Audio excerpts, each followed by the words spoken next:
Buenas noches, ¿cómo están? Buenas noches a todos y todas. Estoy muy contento de que estemos acá un viernes a la noche para poder hablar de poesía. Una poesía que no es del todo desconocida porque a medida que nosotros vamos viendo y leyendo las autoras y autoras que tenemos en este taller, todos tienen como una pequeña complicidad o hay algún hilo bien finito que los va uniendo, generalmente hilos editoriales.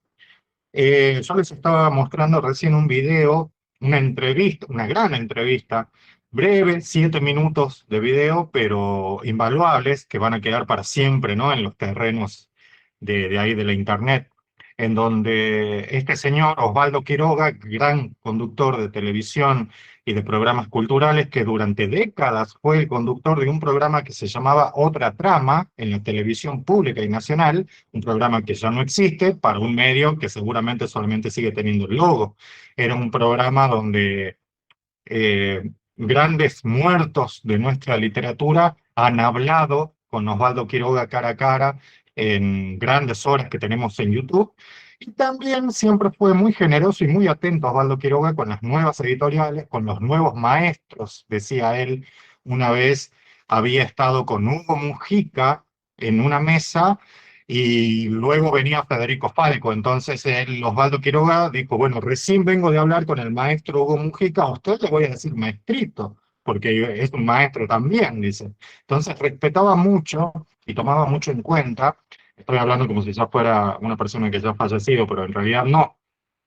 Ha tomado mucho en cuenta la literatura emergente de nuestro país y también del exterior, y también de las provincias que no son Buenos Aires. En este caso, yo creo que la dádiva del streaming, la dádiva del directo, permite que lo vean otra gente que seguramente no estaban sintonizando la televisión pública y nacional en un televisor de cable, de aire, ¿no? Entonces, Global Play se llama la plataforma en donde está conduciendo este programa, en donde Sabrina Barrego, la autora que nosotros elegimos para hoy, le estaba haciendo un reportaje sobre un libro en particular.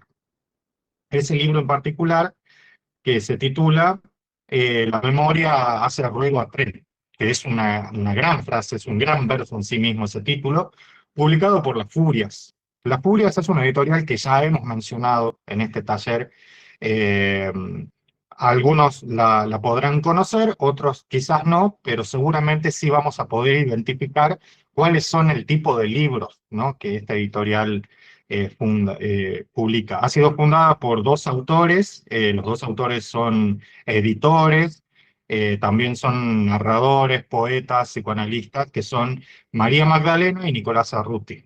Obviamente es un colectivo editorial, por lo cual la dirección, ¿no?, de las personas que son como la cara visible, a veces diría, bueno, el libro que le gusta leer a estas dos personas deben ser lo que publica, y en realidad no se queda solamente cerrado ahí, sino que, como dicen en su manifiesto, Las Furias es un proyecto editorial que fue tramado en el caos y en la contingencia, en la rabia y en el amor.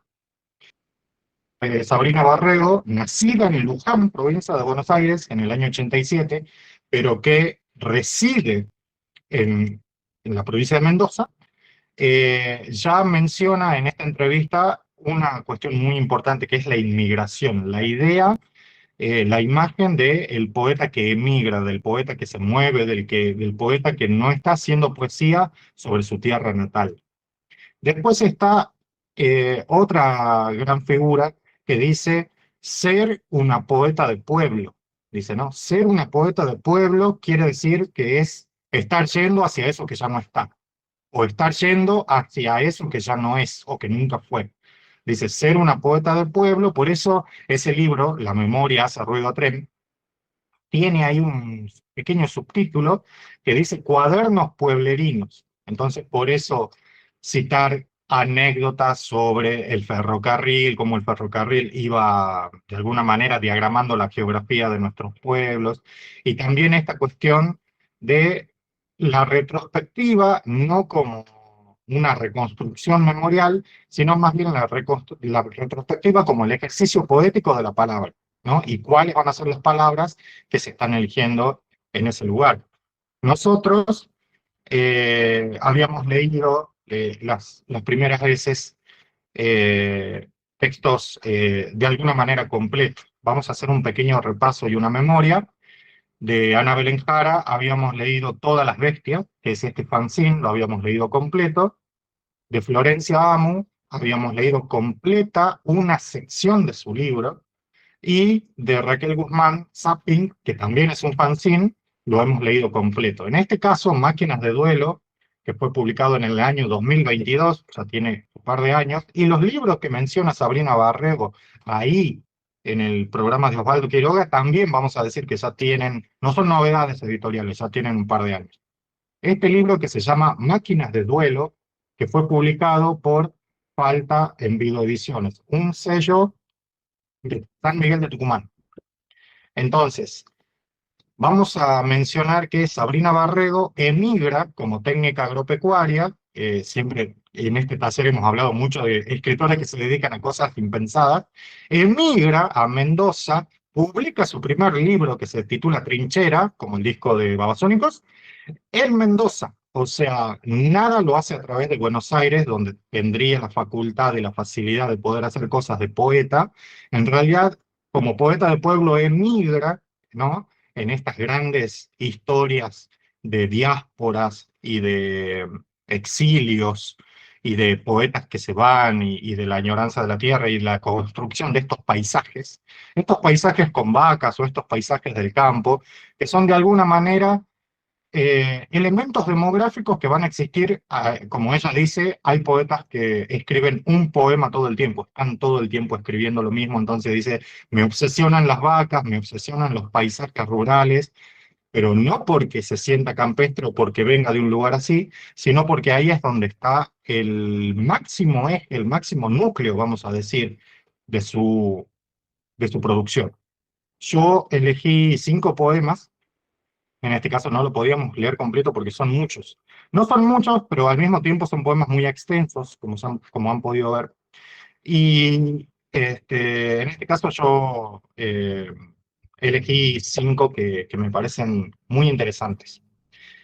Estábamos hablando con una compañera de acá, de este taller, Erika, acerca de la cuestión catártica y paradigmática del hecho poético, no solamente de la escritura poética, sino del hecho fenomenológico de la experiencia poética. Hay que, para quienes la poesía o el ejercicio de la escritura es una catarsis, un desahogo, un escupitajo, un exorcismo, dicen por ahí. Y después tenemos otra variante, que es no entender la escritura como un acto de regurgitación o de vómito emocional, sino más bien al contrario, de llenarnos e imbuirnos de más información, de más perspectiva y de más referencias del lenguaje. Cada vez que nosotros nos enfrentamos a un poema, nos estamos enfrentando más a nosotros mismos que a aquello con lo que la poeta intentó figurar, explicar, metaforizar o incluso revelarnos algo de su persona, que sería el último punto al cual puede llegar un poeta, ¿no? Que es ponerse por adelante del poema escrito y pretender que lo leamos a él y no al texto. Entre estas dos variantes, entre una variante más, vamos a decir, más conductista, ¿no? Que trata de elaborar una experiencia por escrito para que ya no duela, como escribir para soltar, que es una palabra que se utiliza mucho ahora, y la otra perspectiva que es escribir para configurar el espacio en el cual estoy entrando, saliendo, decidiendo o no decidiendo. Y es por eso que me parecía muy interesante un libro que en el título lleva la palabra duelo, que antes de la palabra duelo tenga la palabra máquina. Es muy interesante cómo parece casi un oxímoron, ¿no? Porque la maquinaria literaria, nosotros hemos visto, la máquina narrativa es interminable, es el mayor proyecto que es poder configurar nuestra propia máquina de narración, nuestra máquina retrospectiva emocional, o de la perspectiva de la realidad, según la cual nuestra maquinaria va a desbordar de palabra o desborda de silencio. Siempre se dice que los escritores que escriben mejor son esos a los que les cuesta mucho escribir, no a los que les sale a cada rato la maquinita, ¿no? Eh, Por lo tanto, no nos debe sorprender que hay una gran variedad ética, editorial y política en la manera de publicar de Sabrina Barrego, desde una editorial más relacionada con el psicoanálisis a una editorial perdida en el norte de Tucumán, ¿no? En el norte del país, que probablemente en Buenos Aires no se consiga tanto, y sin embargo hay una decisión política en cómo publicar y por qué. Eh, Se ha hablado mucho de duelo a lo largo de los años. Siempre hemos visto que la muerte es eh, uno de los fenómenos menos asequibles para el lenguaje, porque el hombre puede hacer casi todo puede hacer una ciencia y un arte sobre todo, excepto con la muerte, porque no sabemos qué es lo que sucede después. Entonces, podríamos decir que es el fenómeno, el único fenómeno terrenal verdaderamente puro, porque no sabemos qué es lo que pasa después, sigue siendo un misterio. Podemos teorizar y podemos hacer poemas, pero no podemos ir a ver qué pasa. Entonces, lo único que nos queda es hablar de los que quedamos acá, de los que quedamos vivos. Entonces, el poema a los muertos, el poema a la señora muerte, el poema a la hermana enfermedad, el poema a los familiares que no están, incluso los poemas que dialogan con aquellos que no están, constantemente estábamos partiendo de la premisa de que la literatura, hacer literatura, leer literatura es todo el tiempo un diálogo con los muertos. Todo el tiempo estamos dialogando con espíritus que ya no están, con profecías que ya han sido formuladas, con teorías que ya fueron propugnadas y estamos conviviendo con esos muertos todo el tiempo. Ahora, ¿qué sucede cuando yo quiero escribir mis muertos, ¿no? Acá hay una frase muy interesante que tiene que ver con la cuestión de escribir en el sentido del dolo, escribir en el sentido del proceso del duelo. Este señor que tenía una gran facilidad para poder crear eh, silogismos y neologismos, porque le encantaba jugar con las palabras, incluso a veces tal vez con la potencia oculta que tienen ciertas palabras que uno no logra aprender del todo, le ponía un modo poético de decir. Dice Lacan que uno llora a aquellos gracias a quienes es, gracias a quien yo soy, yo lloro a aquellos gracias a los que soy. No lloro la tragedia ni la pérdida, lloro el que soy no siendo ahora que aquel otro, el otro, ese alter, ya no está. En este libro, Subrayados, de María Moreno, que es un gran libro de notas, dice, habla mucho sobre chismeríos y hay un chismerío que está muy bueno. Dice, de Jacques Lacan, las injurias dicen que muchos se le suicidaban. O sea, a Lacan muchos pacientes se le suicidaron. Y dice su biógrafa Elizabeth Ridenosko, responde que en realidad lo que sucedía es que su manera de practicar el análisis era tan valiente que a veces se animaba a tomar como pacientes a posibles suicidas. Son dos maneras completamente distintas de ver la misma situación. Es por eso que está en cursiva ese es de esa última frase, ¿no? Ese ser ontológico de la persona que de alguna manera queda en este mundo, ¿no? Nosotros lloramos, nosotros le escribimos poemas a aquellos gracias a quienes nosotros somos. Y es muy probable que esos otros, esos alters, nunca nos lean, nunca sepan que nos han inspirado poemas. Es muy probable que la poesía, como les dije, enfrentar a la muerte es enfrentar más a nosotros, enfrentarnos con nosotros mismos, más que enfrentarnos con la muerte como tal o con el cadáver como particular. Les voy a mostrar este poema que es Paisajes con vacas, de Sabrina Barrego. Hay otra gran particularidad en Paisajes con vacas. Sabrina Barrego lee este poema en vivo, nuevamente tenemos, ¿no?, los lugares donde vamos a escuchar poetas en voz alta, ¿no? Entonces, Paisajes con vacas, publicado en Mágicas Naranjas, dice, tu abuela se muere, luego reencarna en una vaca que pasta frente a las vías del ferrocarril. Entonces dejas de ingerir carne de cualquier tipo durante años, aunque no sepas bien por qué. Años después te leerán una runa y te contarán la historia de una vaca primigenia que lamiendo hielo y sal reveló la forma de un hombre al que finalmente liberó. Digo un hombre y no una mujer. En Chernobyl, manadas de vacas viven silvestres recuperando sus costumbres en los bosques entre el frío y la radiación. En el momento de abandonarlas, sus dueñas, que sobrevivieron a las guerras, al estalinismo y a la tragedia, dicen que las vacas lloraban, vieran cómo lloraban. En ese cómo del último le hace falta una tilde. Eh, Me encanta que nos fuimos al belicismo de Chernobyl, de las historias de las grandes tragedias de la humanidad, habla de stalinismo, de cosas primigenias, de radiaciones, de sueños ancestrales, de lecturas con runas, pero todo comienza con la pérdida de un familiar, con la pérdida de una abuela. En este taller hemos leído muchos poemas de abuelas. Ana Belén Jara tiene una gran figura de su abuela en su literatura, que creo que lo contó acá. Eh, Me hace acordar mucho a una paráfrasis de Ricardo Llorio diciendo, loco, cuando esto se termina, no hay más nada. Entonces, como no hay nada más, te mato a vos, mato a tus hijos, mato al camarógrafo, mato al asistente de micrófono, ¿no? Y no pasa nada.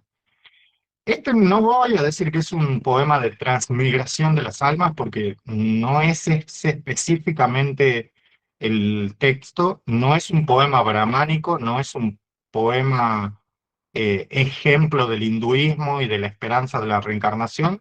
De hecho, ni siquiera es un poema teológico que habla sobre las almas.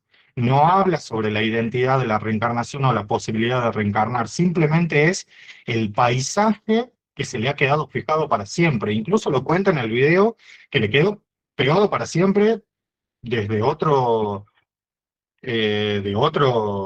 poeta, ¿no? Tiene acá el epígrafe de Alejandro Schmidt. Dice, no, yo no me fui, soy de los que se quedaron acá oyendo el corazón de las vacas. Y eso de quedarse acá, ¿dónde es ese acá? ¿No? ¿De dónde nos estamos exiliando a través de la palabra? ¿Cuáles son las muertes de las que nos exiliamos y nos alejamos? ¿Y por qué la poesía tendría que ayudarnos a hacer duelo? Es algo que siempre pasa. Siempre hay muchas personas que agradecen a la gente que escribe por haberlos ayudado en momentos de crisis general, en momentos de muerte y de duelo. Es decir, leer X cosa ayudó a tal persona de manera real, de manera memorial, testimonial y sensorial, celularmente. Les ayudó a leer tal cosa y esa es generalmente la lectura que se tiene de este tipo de panorama, vamos a decir. Eh, yo les estoy dejando en el chat de esta reunión el link que ya lo tenían, pero también el de la memoria hacia arriba Tren para que, publicado por las Furias, en el caso de que lo quieran conseguir, que es muy interesante. Eh, También hay un video en YouTube que dura casi 2 horas, que es la presentación de paisajes con vacas. Así que también lo tienen por si acaso quieren volver a, a ver de qué se trata, ¿no? Esta idea de la reconstrucción del paisaje memorial, no solamente desde el antes, desde la vida que tuvimos antes, sino también desde cuál es la idea de la palabra con la que vivimos hoy. Sucedía una cuestión muy extraordinaria con respecto a la estructura, que es muy interesante también porque no siempre vamos a ver poemas que estén hechos, primero, un libro sobre un solo tema único, porque hay muchos otros poemas que se refieren a otros duelos, duelos simbólicos, duelos, eh, algunos más espirituales o más conectados con lo ancestral, duelos que tienen que ver con eh, la, la concepción del universo y también la concepción del uso de la palabra y de tomar la palabra, es decir, cuando la poeta Sabrina Barrego se atreve a tomar la palabra y dice, años después, mi abuela reencarna en una vaca y viene una exacta otra acción en el poema que dice entre paréntesis, de cualquier tipo dejas de comer carne, que está escrito en segunda persona además, dicho sea de paso.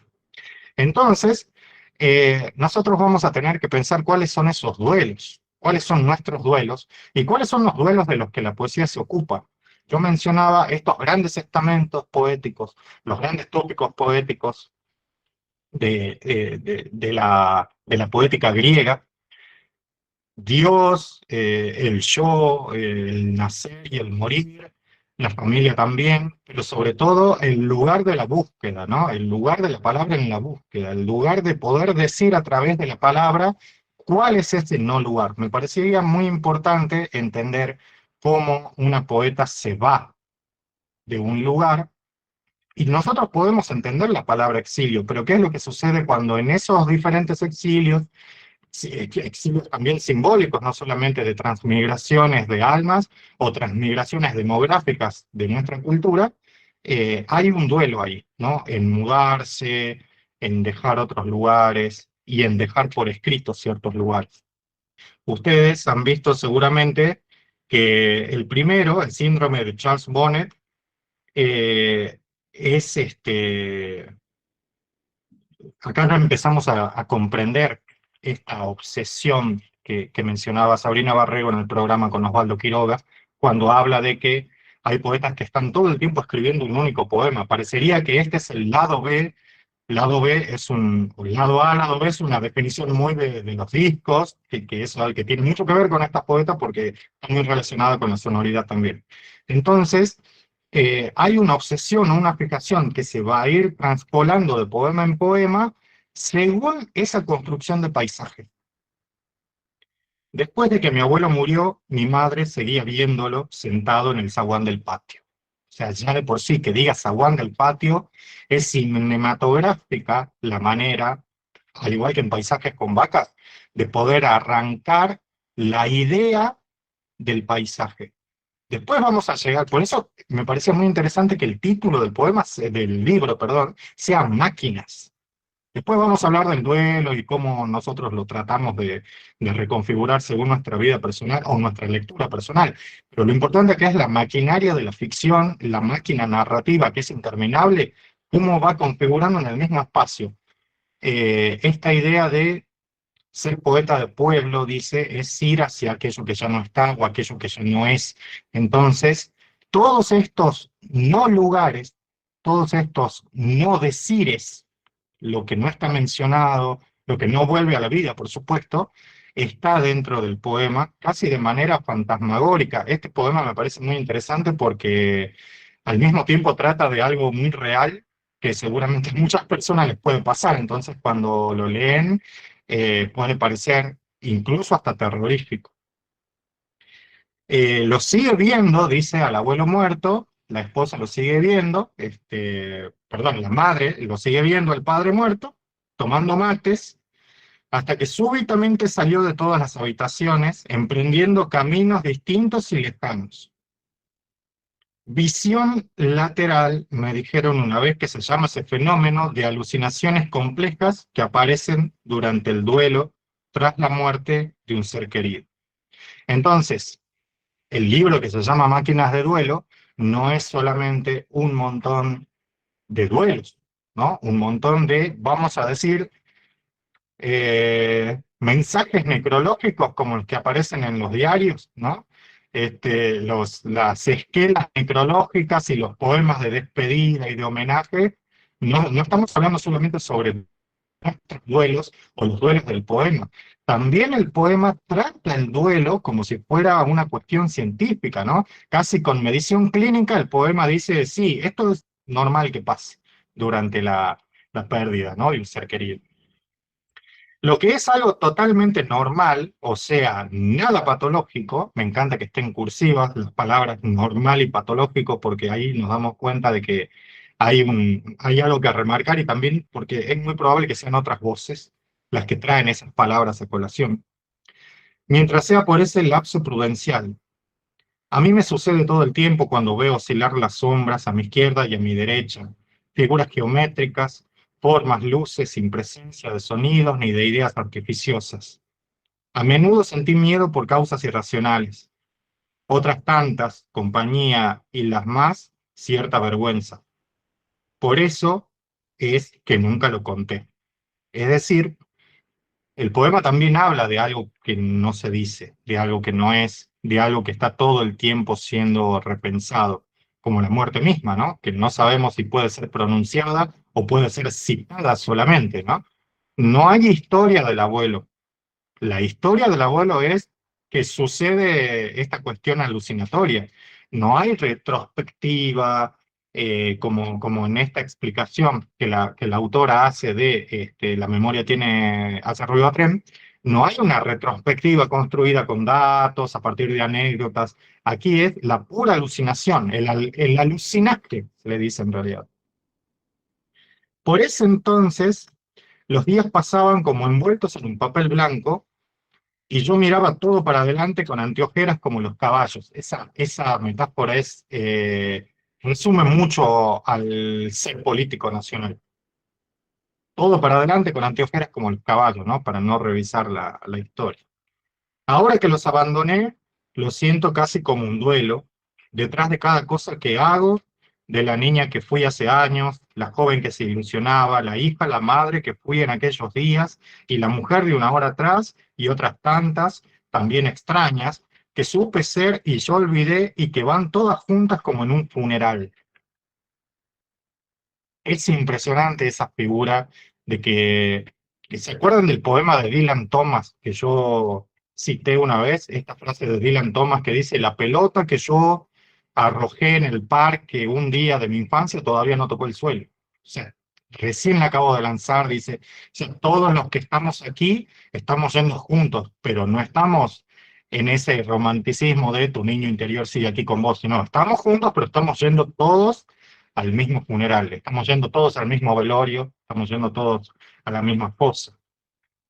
Me complace pensar que como alguien que busca regresar a un lugar amado, ahí hay una canción entrometida, deja a propósito un cuaderno, un collar, unos anteojos, una prenda pequeña que les sirva de pretexto para volver.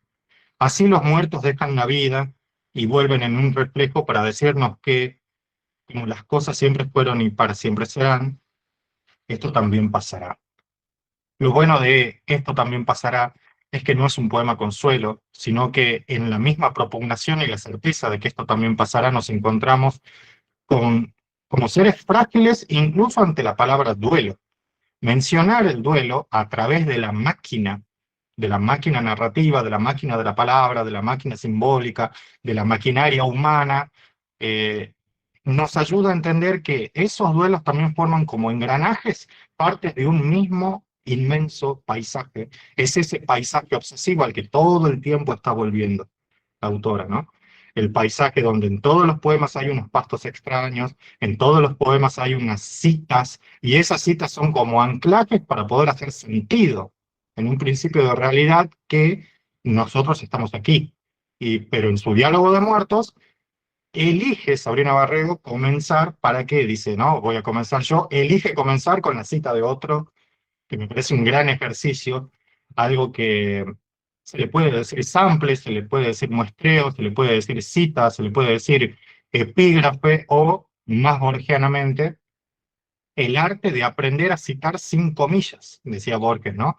Que, es decir, no hace falta mencionar nada, yo lo voy a poner como si ya está, porque el universo ya está ahí. Este universo del paisaje con vacas está inaugurado, no hace falta volver ahí todo el tiempo, y sin embargo los poemas lo van habitando. Me parecía muy interesante hablar de duelos, eh, primero que nada, a partir de una cuestión sensorial. Por ejemplo, no sé si vieron o les pasó alguna vez que cuando una persona se muere siempre dicen que lo que más se siente es el olor, que hay ciertos objetos, prendas y lugares o espacios de la casa que empiezan a tomar mucho el olor físico de la persona. Bueno, eso por ejemplo me parece muy misterioso, a veces también emocionante, pero leerlo en un poema me parecería muy extraordinario, porque ahí es donde pierde fuerza la palabra alucinación. Casi como si fuera un poema médico, el síndrome de Charles Bonnet, casi como si fuera un prospecto farmacológico. El poema dice que está todo bien, ¿no? Que esto también pasará, que es algo natural. Y yo me pregunto, ¿no? ¿Cómo haríamos en esa paráfrasis, en esa discusión que estábamos teniendo al principio, si escribir a través del duelo es reconstrucción, retrospectiva o solamente catarsis? Si escribir sobre muerte es desahogo, encuentro o mejor dicho, llenarse más. Me gustaría saber, bueno, primero si pudieron leer los poemas de Máquina de Duelo, son 5. Yo, como siempre que empiezo a leer, voy marcando en el índice, les hago un circulito a los números para indicar cuáles fueron los que más me gustaron. Entonces, esos son los poemas que yo pasé hoy. Pero obviamente que podrían haber sido otros, porque toda selección es aleatoria, parcial, injusta. Pero en este caso sí me gustaría saber si pudieron ver algunos de los poemas que mandamos, ya sea Paisajes con vacas, que es un gran poema, pero también estos poemas, ¿no? Que están aquí en Máquina de Duelo. Y bueno, obviamente le quiero agradecer a Sabrina por conectarse, por darse el tiempo de conectarse. Yo hace rato mencioné la curiosidad de que este libro existe gracias a la red de contactos.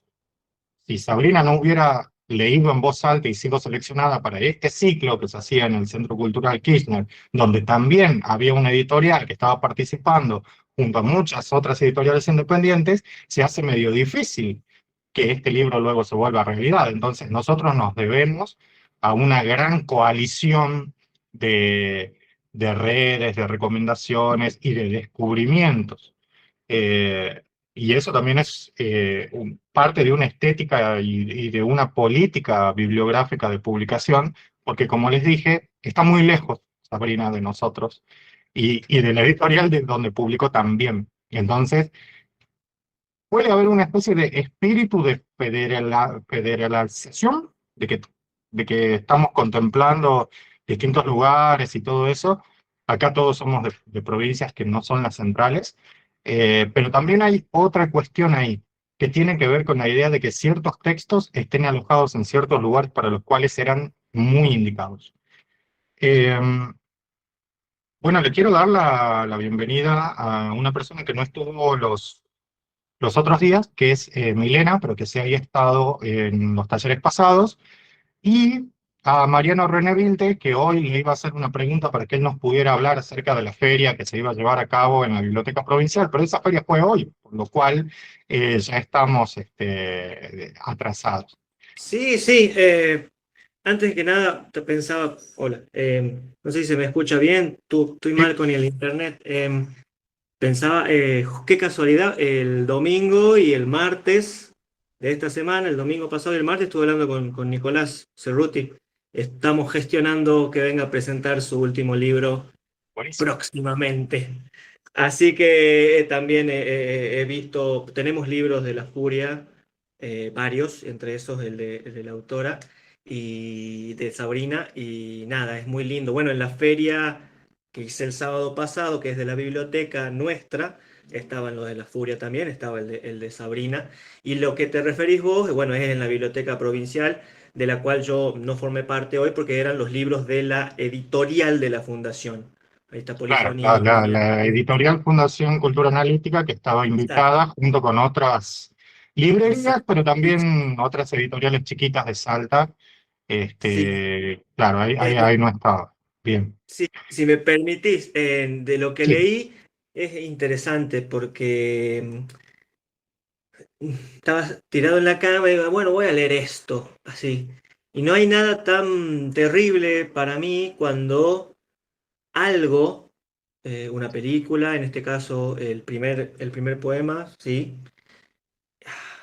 Me hace acordar de la finitud y sentirla de una manera tan inexplicable que realmente no me angustia, no, porque no me angustia, pero es como un golpe, como un... es inexplicable, no sé muy bien. Es un sentimiento que no me gusta mucho recorrer, pero cuando pasa, pasa. Y me pasó con el primer poema, fue una cosa de, ah, cierto, me voy a morir, algo así. O sea, o sea, todo esto para qué, bueno, y ahí me quedo como preguntas, pero trato de seguir. Luego, sí me parece precioso, no habitaste la casa hasta que hiciste el jardín.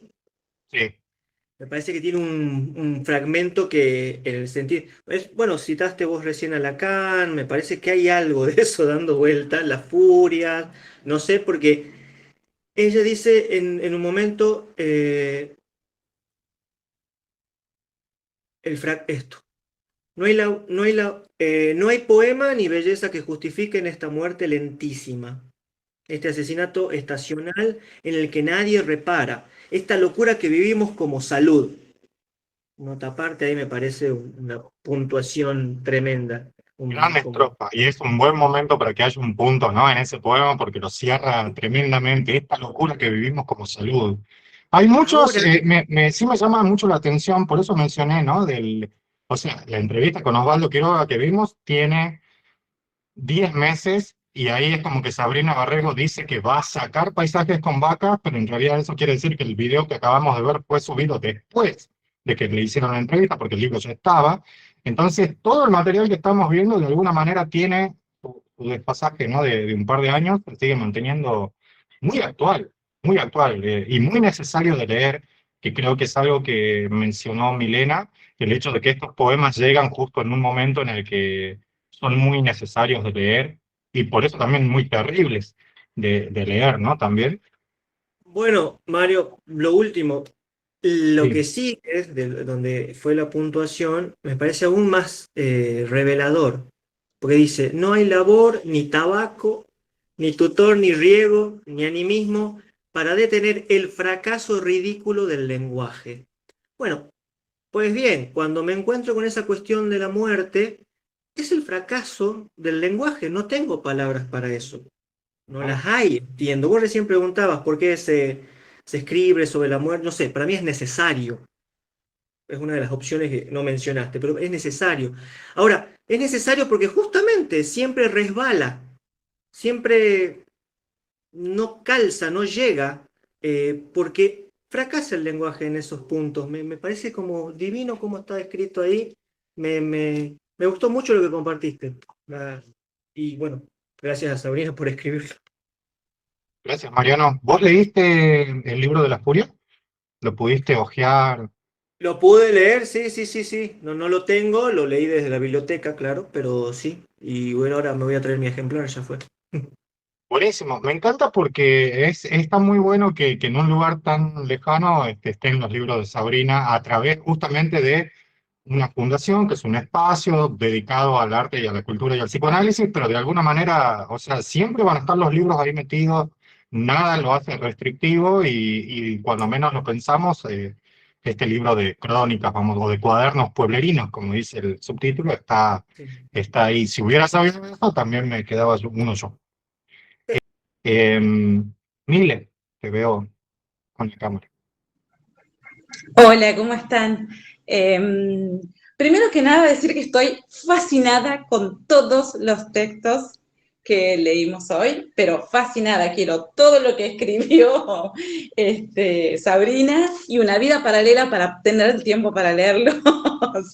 Este, Me gustó muchísimo todo lo que leímos ahora. Hice anotaciones de cada cosa, no voy a leer de todo, obviamente, pero sí quiero hacer una mención, que es lo que venimos hablando de esto de escribir sobre el duelo. Me parece, coincido con Mariano, es algo absolutamente necesario. Me parece que en la cultura occidental estamos relacionados de una manera muy tabú con la muerte. Y sobre todo me quedó esto, este poema en clave de duelo, me da la sensación de que describe un ser en un eterno retorno a sí mismo, a través de la escritura de la poesía, a través de los otros, a través de lo que nos devuelven los otros, a través del contacto después de la muerte con esos muertos, es un eterno retorno al ser en sí, a lo que somos, lo cual me parece paradójico porque nos creemos muy particulares, muy individuales, y en realidad somos en relación y por los otros. Para mí, esto del duelo describe esto, el eterno retorno a uno mismo a través de los demás, a través de las otras personas, de los afectos. Me encantó, y ni hablar de Paisaje con vacas. Lo primero que hice fue llorar, porque las vaquitas,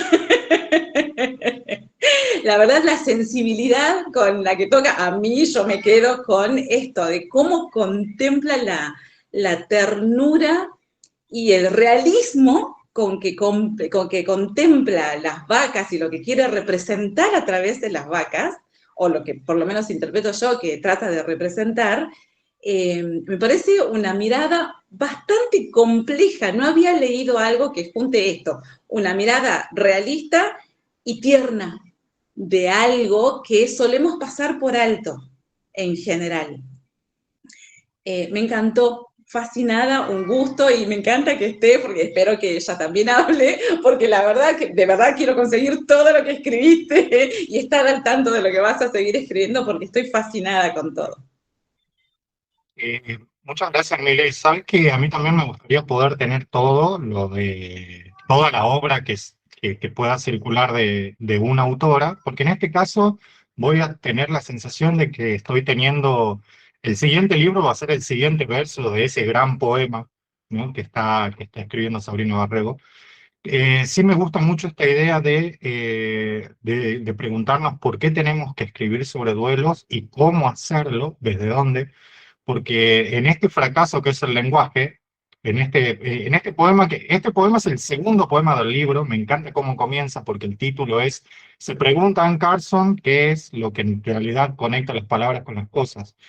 Hay que imaginarnos cuál es el poema de Anne Carson, cómo será el verso, cómo estará escrito ese verso, o traducido, y en tercer lugar, ella lo agarra y dice, se pregunta a Anne Carson tal cosa, y pone la cita.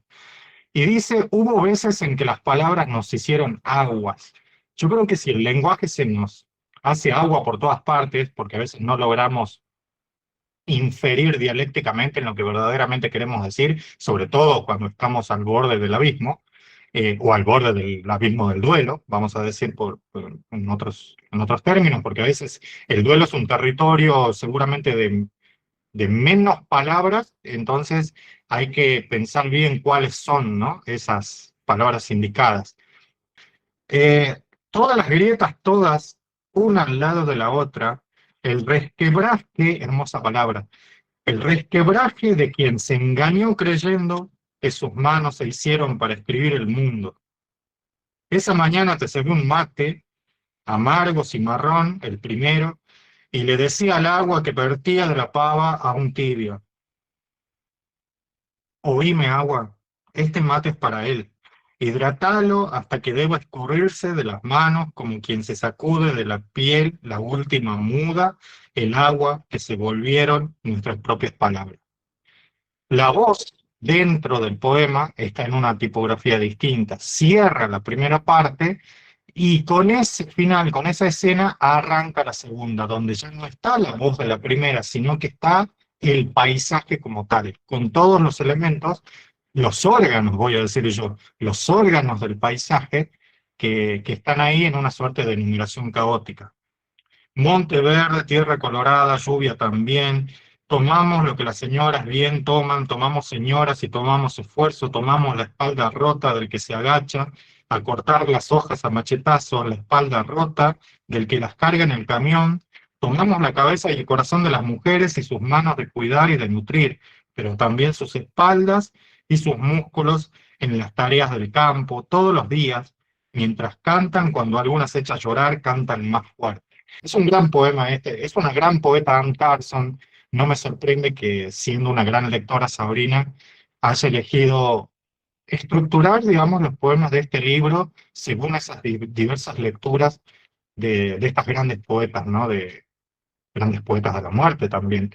Pero es muy importante pensar cuáles serían esas pequeñas obsesiones ¿no? Eh, ¿Cuáles serían nuestros puntos muertos a los cuales estamos escribiendo todo el tiempo? ¿Cuáles serían nuestros duelos constantes que estamos elaborando, escribiendo y reescribiendo todo el tiempo? Una manera de releer y de hacer memoria dicen que se vuelve luego celular. Por eso me gusta mucho el primer poema, ¿no? De ver alucinaciones y que lo trate como algo normal, algo que no es patológico, algo que, con lo que tenemos que convivir todo el tiempo, con aparecidos, ¿no? Tenemos que convivir todo el tiempo. Gracias por estar acá hoy para que te podamos escuchar. Hola Mario, ¿cómo estás? ¿Se escucha algo de lo que digo? Perfecto. Bien, bueno, muchas gracias por la invitación y muchas gracias a todos por la lectura, por la atención, por los comentarios. Yo no he estudiado tanto mi libro para hoy.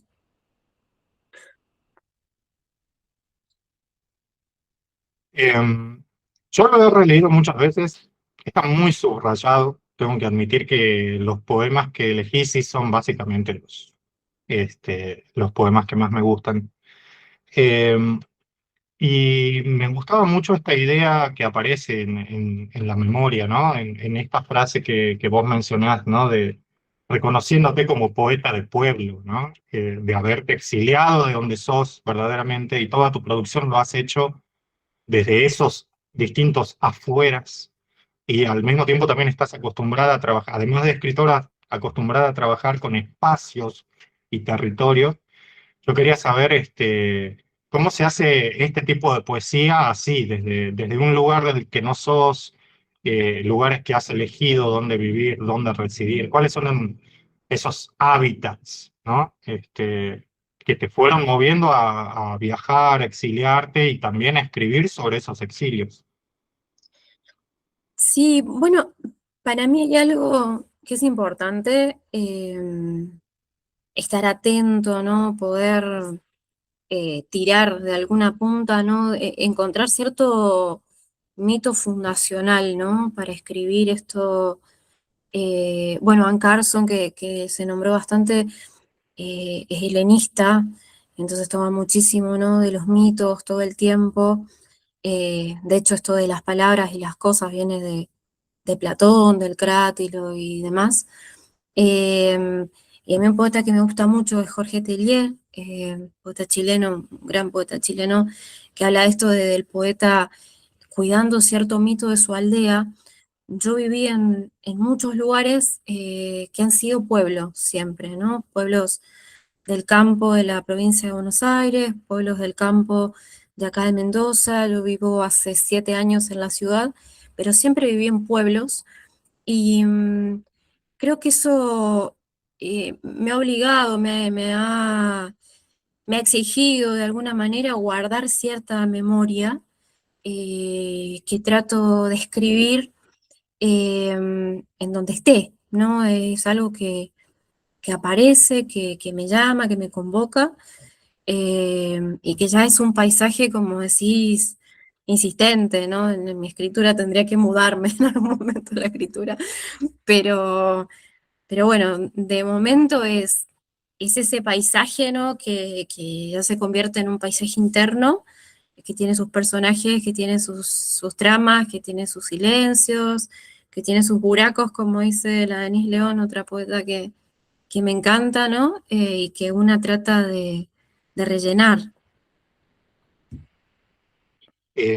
Este libro, por ejemplo, hay un poema que me gusta mucho que se titula Diario, que que comienza con una cierta literación porque utilizas la palabra hoy, ¿no? Para posicionarte en un presente que siempre es endeble, que a veces se puede difuminar o no queda muy claro cuál es el presente desde el que estamos hablando. Y ahí hay una frase de Chet Baker que es el verso de una canción. Entonces, en tus poemas están otros poetas que vos mencionás, epígrafes de otros poetas y también otros versos que me animo a pensar que fueron como citas o conversaciones que capturaste. También trabajas mucho con sonidos, con ruidos. Quería saber en la hora de la escritura qué lugar tienen todos estos otros elementos que no son propiamente, tal vez son lenguaje en otra configuración del lenguaje, pero a la hora, sé que también lees mucha poesía en voz alta, entonces trabajar con el sonido, ¿cómo es para vos escribir poesía y luego integrarlo a estos otros elementos? No sé si son elementos técnicos o también elementos naturales. Mira, yo creo que hay algo que decía Celarrayán, ¿no? Esto de que la poesía está en el oído, que intuitivamente siempre creí o siempre confié en esa atención, ¿no? Denis Levertov habla de la contemplación, ¿no? De mirar todo en la presencia de un Dios. Yo creo en esto de escuchar todo, la presencia de un Dios, ¿no? Fascinarse por esa parte. Bueno, estos lentes, ¿no? No son poca cosa, he tenido más posibilidad de escuchar que de ver en mi vida, eso creo que configura mucho de mi manera de estar entre las cosas. Em, y con el tiempo también empecé a hacer otras cosas, ¿no? Que tienen que ver con la experimentación sonora, con tener otros proyectos que tienen que ver con el sonido puntualmente, que son proyectos que también me han empujado a no confiar tanto en el sentido de lo que escribo, sino en el sonido.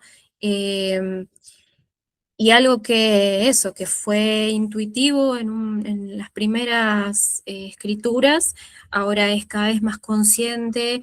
Y bueno, vos mencionaste el libro Paisaje con vacas, ¿no? Que es más cercano en el tiempo que este libro.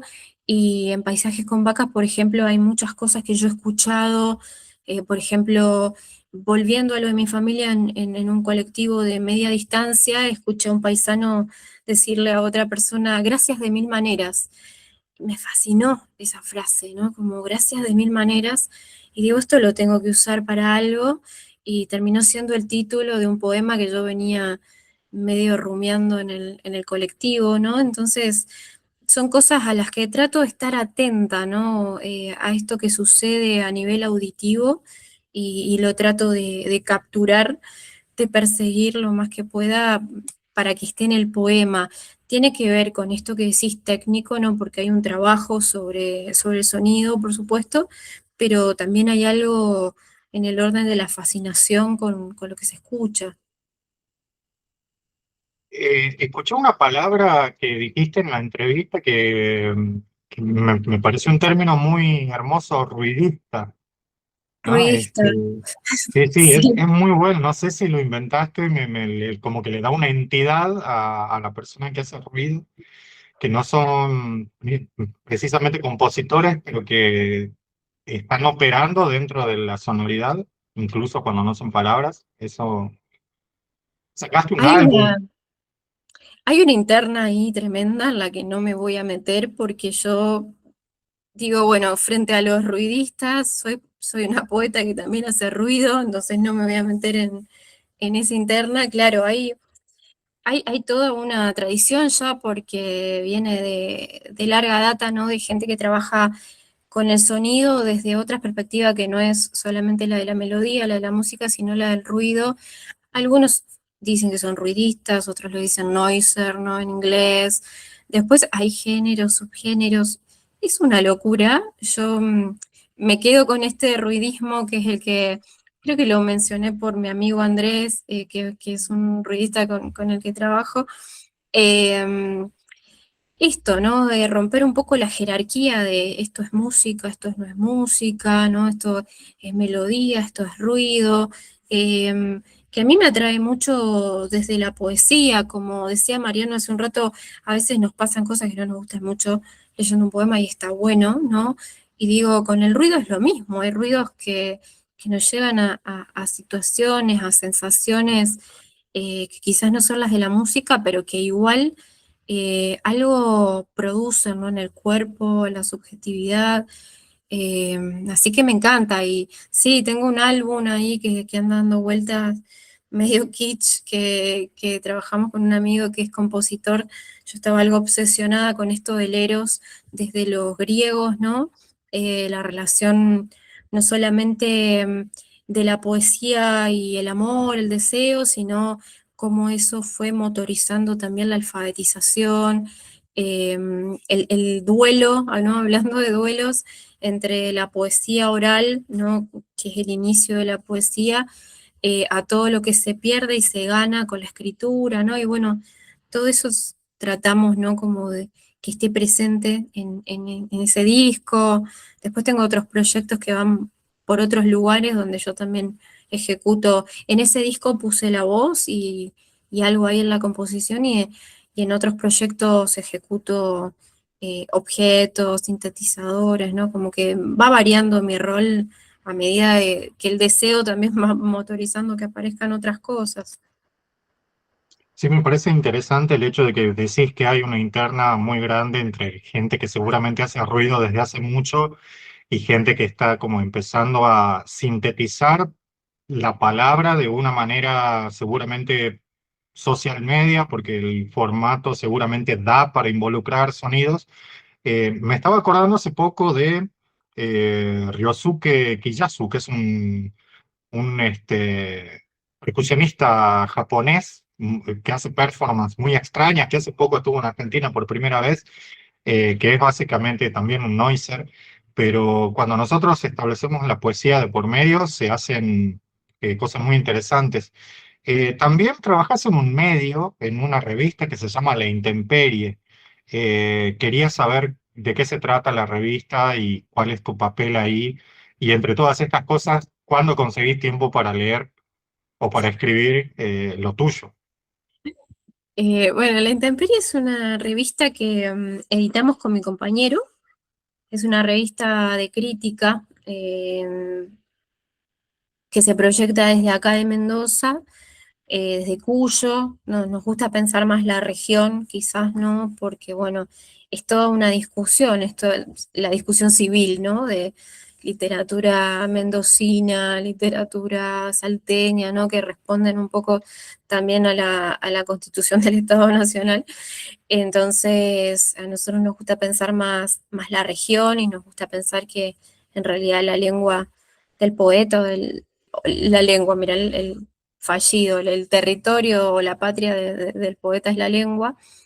Eh, y bueno, yo soy editora y soy redactora también en la revista. La revista tiene una parte que está muy vinculada con el sonido. Tenemos un canal de YouTube también de la revista y un Spotify donde hay cartografías sonoras, donde involucramos a poetas y a ruidistas de todo el país. Eso se puede escuchar, hay como 40 y pico. Y en este momento la revista está medio en stand-by, ¿no? Por esto que decís vos, en qué tiempo, ¿no? Que la época está cada vez más hostil y nosotros somos nosotros y la revista es a pulmón, entonces, bueno, se va adaptando a lo que podamos hacer, pero bueno, están los números, se pueden leer, se puede acceder a toda la parte sonora.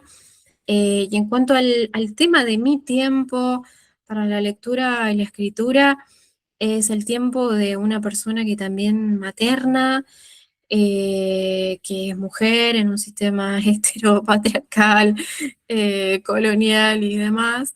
Entonces, bueno, cuando se puede, es un poco es la respuesta que te puedo dar.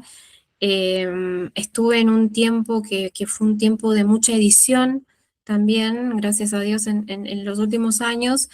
También eso ha tenido un rebote en mi hacer particular, porque es también un tiempo de reflexionar acerca de, bueno, qué quiero hacer, qué quiero seguir haciendo, ¿no? Yo no quiero tampoco, sí, hipearla, por supuesto, ¿no? Porque algo de la escritura es el oficio y creo que hay que trabajar mucho, pero a la vez no caer en la lógica de la productividad de la máquina de hacer chorizos, digo yo, ¿no? Porque a esta altura, si bien no tengo 90.000 años y todavía Mario nos invitan como poetas jóvenes a festivales, que eso tengo que atesorarlo por lo que dure, que no va a ser tanto, eh, creo que a esta altura yo si me siento, escribo un poema, no tengo esa gimnasia ya de decir, bueno, hoy me siento, escribo un poema, pero no sé si tengo ganas de que sea algo así tan mecánico, ¿no? Y sí tengo ganas de que mi escritura y mi oído, ¿no? Se vayan encontrando otros lugares. Entonces, bueno, estoy como en ese lapso de, bueno, ¿qué hago porque sí es verdad que tengo este universo muy fuerte, ¿no? Este imaginario bien fuerte, pero bueno, también quisiera poder salir y entrar y probar otras cosas. En este momento en la memoria ese ruido de trenes de prosa, y en este momento por ahí me están convocando otras cosas que tienen que ver con la prosa y me interesa. Entonces, bueno, en esa búsqueda. Hace poco hablaba con una autora de Salta, Graciela Chávez, que se dedica, está abocada solamente al género de la ficción breve, de la narrativa breve, del microrrelato. Me contaba que en el mundo, en la subcultura del microrrelato, hay gente que no solamente no lee poesía ni novelas, porque saben que nunca van a poder llegar a escribir una novela, por eso escriben cortitos, sino que hay como un carnet, ¿no?, de microrrelatistas, incluso como casi se vuelve cada vez más elite, a medida que el microrrelato está de mayor estado de salud en la industria editorial argentina y siguen habiendo más gente que escribe eso, se vuelven religiones. Ahora, de hecho, podríamos decir que hay gente que no se considera escritora, sino microrelatista, ¿no? Yo soy microficcionista. Me encantaría tener el carnet de ruidista, es algo que ahora lo estoy pensando, porque mucho de lo que yo hago también involucra sonido. El mes en el que nosotros nos conocimos, y pues yo te venía leyendo, pero nos pudimos conocer en este Festival de Poesía de Santa, que fue en noviembre, y Paisajes con Vacas, de alguna manera es muy reciente. No es el mejor momento para preguntarle a Sabrina Barrego, che, ¿y qué se viene? ¿Cuál es el próximo? Porque en realidad ha sacado bastante en los últimos años, pero bueno, sí quería mencionarte el diario, el poema diario, que tiene un verso en la primera estrofa que dice: hoy no tengo ganas de leer versos de otros. Y me gustaría saber a veces cuáles son tus lecturas, también por el tema del tiempo, ¿no? Porque sé que hay muchas personas que están obligadas a convivir con muchas bibliografías diversas, profesionales, técnicas o de la vida en general, y tal vez les queda poco tiempo para leer por gusto, para leer literatura por lo suyo. Y bueno, en este caso sí quería preguntarte en qué zona de nuestro país has encontrado por ahí algunas pequeñas joyas que te llamen la atención, que también va a ser una atención que se relaciona con esta cuestión de la estética y la política de dónde, cómo y con quién publicar, porque por algo tus libros han salido muy lejos uno del otro, pero con distintos grupos humanos, todos muy buenos. Entonces, quería saber cuál es tu lectura actual, ¿no?, de lo que está sucediendo y qué te gustaría mencionar del país. Estoy pensando porque, como vos decís, decir una cosa es no decir otra, y no me quiero olvidar de nada importante. Em, Mira, yo en los últimos años tuve la fortuna de poder viajar bastante por el país. Digo la fortuna porque es preciso estar en los lugares, viste que siempre está como el relato de, bueno, en tal lado pasa tal cosa, pero bueno, siempre muy mediado por quién relata, ¿no? Por quién mira, por quién hace el mapa. Em, Estuve, como decís, en toda esta movida que se estuvo haciendo en CCK, por ejemplo, ¿no? Festivales de poesía allá, después leí en La Cúpula, en un festival que se llama Nosotras Movemos el Mundo, leí en el Museo del Libro de la Lengua, en el Centro por la Memoria de Aldo Conti y demás. ¿Por qué te menciono esto? Porque es una centralidad, ¿no? Eh, el país todavía tiene ese dibujo, ¿no? De centro y periferia, que es gracioso porque, con disculpas a mis amigos porteños, ¿no? Pero a ellos les gusta decir, no, eso no existe más, pero sí, sí existe, ¿no? Y a la vez cada centro genera sus periferias porque uno lo nota viviendo en la capital de una provincia que también, con respecto al resto de la provincia, también arma su centro. eh, y sí pasa en este centro que a veces convivimos ahí por una cuestión de recursos, ¿no? Porque es más fácil que a alguien de la provincia le financien un viaje a capital, por ejemplo, ¿no? Que nos podamos mover entre las provincias a veces, y uno se va conociendo con personas de todo el país. Y a la vez estuve participando en festivales en el norte, o estuve, amo el norte, Estuve también en festivales, ¿no? En Santa Fe, en San Luis, no sé, bueno, en distintos puntos. Creo que cada región arma sus mapas y tiene sus circuitos. La diferencia para mí es en cuanto a la división de los recursos. Los recursos siguen siendo destinados quizás a los lugares más centrales que a las provincias. Yo he encontrado voces que me han interpelado, que me han dicho cosas en todos lados. A mí particularmente, o bueno, mi corazón por ahí está un poco más del lado del llamado interior, ¿no? Del país. ¿Interior de qué? Habría que preguntar siempre cuando dicen el interior.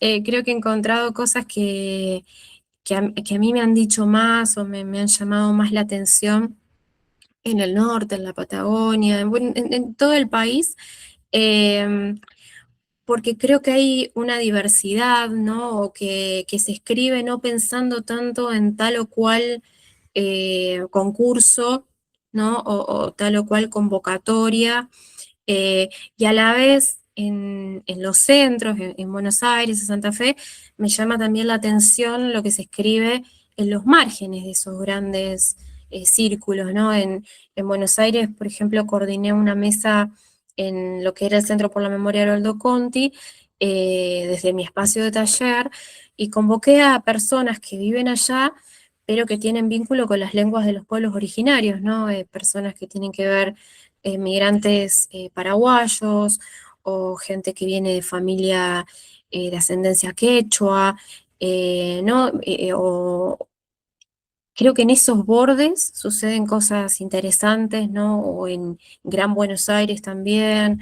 Creo que hay que buscar quizás lo que no está tan hegemonizado, eh, que ahí suceden otras cosas, ¿no? En el orden del lenguaje.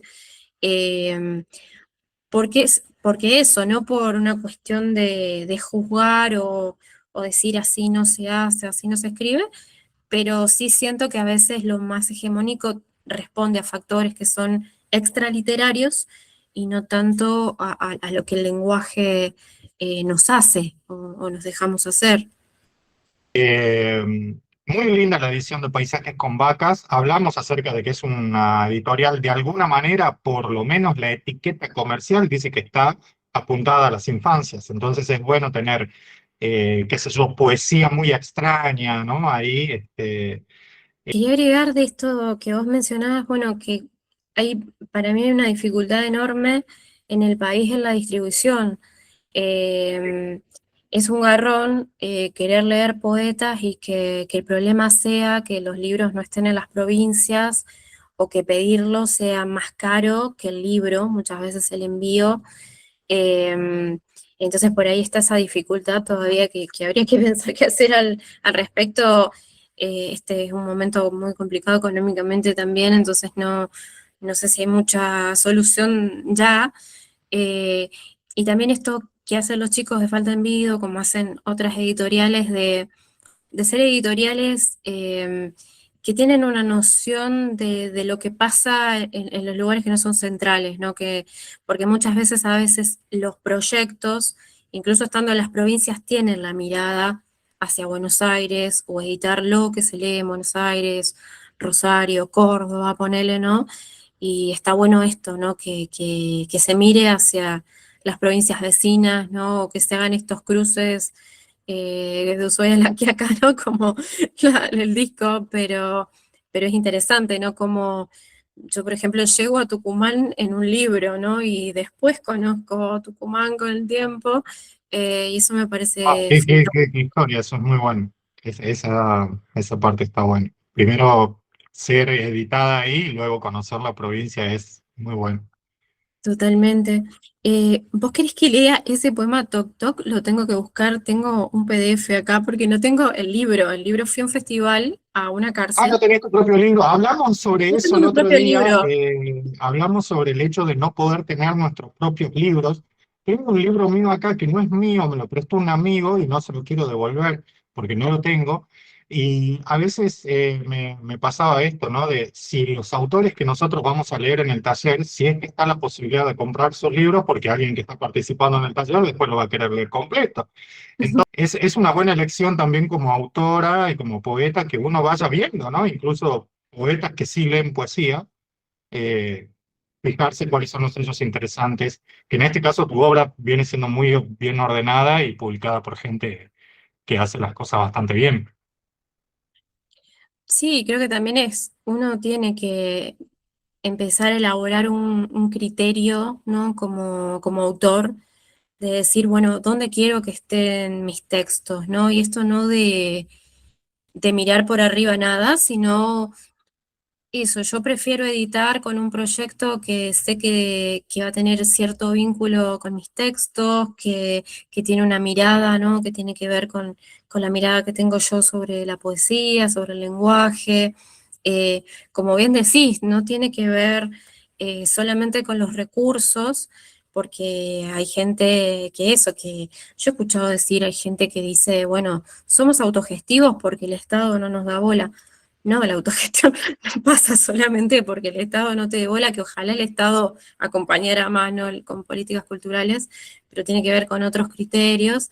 Entonces, bueno, yo dentro de mis posibilidades y mis condiciones materiales he podido decidir, bueno, sí, quiero editar tanto Falta Envido como Las Furias, como Mágicas Naranjas. Ha sido gente que ha sido muy respetuosa con mi trabajo, que es muy respetuosa con lo que hacen, que lo quieren mucho, y eso para mí es un regalo y es algo que no negociaría, no me desesperaría por editar, sino que esperaría que se den las condiciones y yo también estar tranquila que estoy entregando un texto eh, que siento que está para editar, ¿no? Que ha sido trabajado y demás, pero bueno, sí lo material opera en esto, sobre todo lo de la distribución, ¿no? Porque yo creo que si Daniel y Zaida tuvieran los medios, distribuirían por todo el país todo el tiempo, ¿no? Digo, hay algo que más allá del deseo de los editores, se termina imponiendo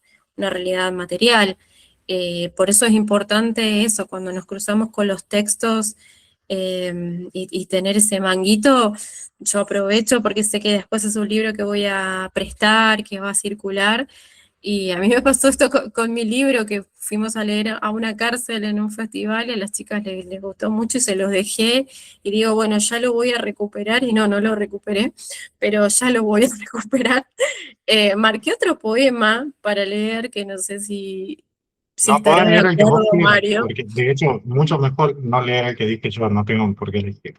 No te quiero venir acá a romper el ayer. Eh, Porque también me llamó mucho la atención, bueno, por eso quiero agradecerles de nuevo mucho este espacio y todo lo que han dicho, porque a mí me sirve un montón como autora escuchar las lecturas de este texto que ya no me pertenece, ¿no? Ella camina por sus propios medios y eso es lo lindo que va generando en cada persona. Esto, por ejemplo, bueno, de la dictadura, que es algo que marcó mucho a mi familia. Mi abuelo estuvo preso toda la dictadura, eh, y que en este libro asoma, ¿no? Un poco el tema, pero después va a aparecer y va a insistir en los otros, ¿no? Sobre todo en La memoria ese ruido a tren, que vos lo nombraste recién, ¿no? Que ya no es mi abuelo insinuado, sino que es la historia de mi abuelo que es parte fundacional de la historia de mi familia y de mucha herida, mucho duelo de mi familia. Y también que cuando yo escribí Máquinas de Duelo, yo digo que convivo con mis muertos, ¿no? Porque soy una persona que esto que dice Vincian Desprez, ¿no? El muerto está muerto cuando uno le deja de dar conversación, pero el año pasado fallecieron dos personas muy, muy importantes para mí. Uno fue mi pareja, y lo loco es que aparece en este libro, él no, cuando estaba vivo. Entonces, bueno, se me ocurrió que podía leer este poema porque después de este libro, ¿no? Y de los otros también cambia mi forma de relacionarme con el duelo. Y está bueno eso también, que quizás la idea de duelo de este libro no es la misma que de los que van a venir o los que vinieron. Entonces, bueno, en este revisar mi propio libro, gracias a tu taller, se despertaron varias cosas, así que voy a leer este que se llama 24 de marzo. 24 de marzo. Mi abuelo se murió muy joven, 2 años antes de mi nacimiento, de mente senil, con una cabeza de medusa en el hígado, fruto de sistemáticas torturas carcelarias. A mí el hígado me lo arruinaron en el hospital con estabilizadores del ánimo. Té de carqueja, infusión de pichana, hierba del pollo, cola de caballo, me dice el Claudio, su voz en el teléfono, mientras allá chillan los grillos y acá llueve. Todo lo amargo limpia, me dice. Mirá qué loco, que las hierbas amargas le hagan tan bien al hígado. Ese órgano en realidad se enferma mucho cuando se han pasado amarguras. Muchas gracias, Sauri, por el tiempo que te hiciste hoy. Ojalá que podamos volver a conversar, tal vez sobre la memoria o sobre paisajes con vacas cuando los tengamos, porque estaría muy bueno poder volver a esos libros después. Y bueno, gracias por conectarte al taller, también gracias a Milena, Mayra, Lola, a Sole, bueno, a Erika, que ya no está, y Mariano. Espero que tengan un buen fin de semana y bueno, muchas gracias de nuevo a todos. Gracias, Sabrina. Muchas Gracias. gracias. Gracias, Gracias. Mario. Gracias, Sabrina. Un placer. Chao.